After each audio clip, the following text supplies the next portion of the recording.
2022년 7급 공채 피셋 언어논리 전문항 해설을 시작하겠습니다. 이번 시험의 특징 중 하나는 시험지 앞에 나오는 독해 문제들이 지나치게 쉽다는 거예요. 제 느낌상 고등학교 1학년 교육청 국어 모의고사랑 수준이 비슷해요. 그래서 그런 독해 문제들은 제가 한 문장 한 문장 굳이 읽지 않고요. 정답과 오답 선지만 간략하게 살펴보려고 해요. 자, 먼저 1번 다음 글의 내용과 부합하는 것은 지문 여러분들 다 읽어봤죠? 네, 1번 거라는 압록강 유역에 살던 여진족이 고려의 백성이라고 주장한 적이 없어서 적절하지 않고요. 2번 여진족은 고려를 애초에 공격한 적이 없어서 적절하지 않아요. 3번은 압록강 유역의 여진족 땅을 빼앗아 강동 육주를 둔 것은 소선령이 아니라 고려였고요. 4번 고려는 송태종과 군사동맹을 맺지 않았어요. 송에서 요청을 해와도 맺지 않았고 앞으로도 맺지 않겠다고 했으니까 4번은 무조건 틀린 선지이긴 한데 글의 큰 흐름을 제대로 이해했냐 라는 관점에서 필연적으로 나올 수밖에 없는 선지입니다. 자, 그래서 정답 5번이죠. 서희가 이렇게 생각한 부분이 거의 그대로 복사 붙여넣기 하듯이 나왔어요. 엄청 쉬운 문제였죠. 자, 이번 다음 글에서 알 수 있는 거 정답이 1번이었는데 해주 앞바다에 나타난 조선군과 싸운 대마도의 왜구가 요동반도를 향해 북상한 것, 이거는 여기에 그냥 그대로 나와요. 그런데 이종무의 군대가 대마도로 건너갔다, 이 선지의 근거는 이 부분이 아니에요. 대마도 정벌에 나섰지만 대마도에 건너가지 못했을 수도 있잖아요. 그래서 이 뒷부분까지 읽어야 됩니다. 대마도에 아소만이 있고 아소만에 두지포가 있는데 그 이종무가 두지포에 상륙을 했어요. 두지포에 상륙했다는 것은 아소만에 갔다는 거고, 그럼 결국 대마도에 갔다는 거죠. 그래서 이를 통해서 이종무가 대마도에 갔구나 라는 걸 알 수 있습니다. 자, 2번 명예 군대가 대마도까지 가서 정벌에 참여했다, 이런 내용 없고요. 3번 세종이 대마도에 보내는 사절단? 이거 뭐 정벌하러 가는 얘기만 나오지 사절단 이런 얘기 전혀 없었죠? 정말 너무나도 생뚱맞은 선지이고 문제를 진짜 너무 대충 쉽게 만든 거 아닌가, 좀 문제의 완성도에 문제가 있는 거 아닌가 싶을 정도의 선지입니다. 자, 4번 세종의 반대 이런 거 없었어요. 지문에서 세종은 거의 뭐 존재감이 없죠. 그리고 5번 조선군이 대마도주로 사로잡기 위해 상륙하였다가 패배한 곳은 니로이고 패배한 다음에 돌아온 곳이 견내량이죠. 하여튼 뭐 간단한 문제. 3번 다음 글에서 알 수 없는 것은 1번 혐오는 정치적 선동의 도구로 이용되었었죠. 그 사례가 히틀러죠. 혐오를 정치적 선동에 사용했어요. 이는 인간에 대한 혐오를 사회 안정의 도구로 활용한 역사적 사례이기도 하죠. 따라서 적절하지 않아서 1번이 정답. 2번 개인뿐만이 아니라 집단도 혐오의 대상이 될 수 있다. 인간은 타자를 혐오의 대상으로 삼는데 그 타자의 집단도 가능했죠. 그 사례가 유대인. 3번 혐오의 대상이 된 집단은 비인간적으로 묘사되기도 한다.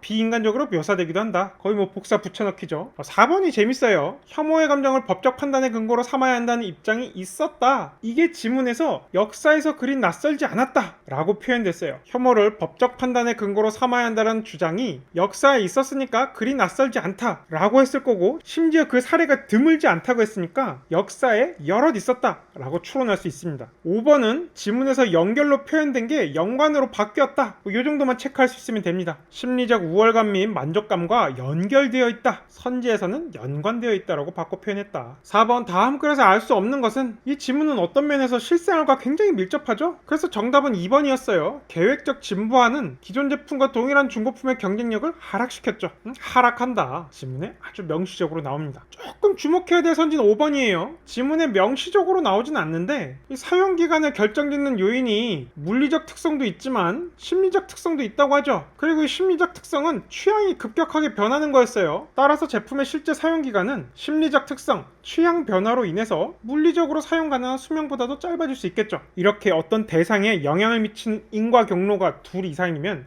이건 어떤 식으로든지 체크하면서 읽어나갔어야 됐고, 이와 관련하여 5번 같은 추론도 우리가 자연스럽게 할 수 있어야 돼요. 그래야 나중에 강화역학 문제를 무리 없이 풀 수 있어요. 7번 빈칸에 들어갈 말을 적절하게 나열한 것은 기본 기하 도형으로 건축물을 디자인하면 이 기본 기하 도형은 인체 비례와 관련이 있었고, 이 인체 비례는 완벽한 인체와 관련이 있었고, 완벽한 인체는 신의 진리와 관련이 있었죠. 따라서 인체 비례에 숨겨진 신의 진리를 구현한 아주 적절한 표현이고요. 그리고 두 번째 문단, 인체 비례를 활용하는 도형적 안목은 서양뿐만이 아니라 동양에서도 찾을 수 있다. 중국과 우리나라 얘기 나오고 고대 서양 나왔는데 동일한 비례를 가지고 있다. 동일한 비례. 그러면 당연히 뭐라고 결론 내릴 수 있어요?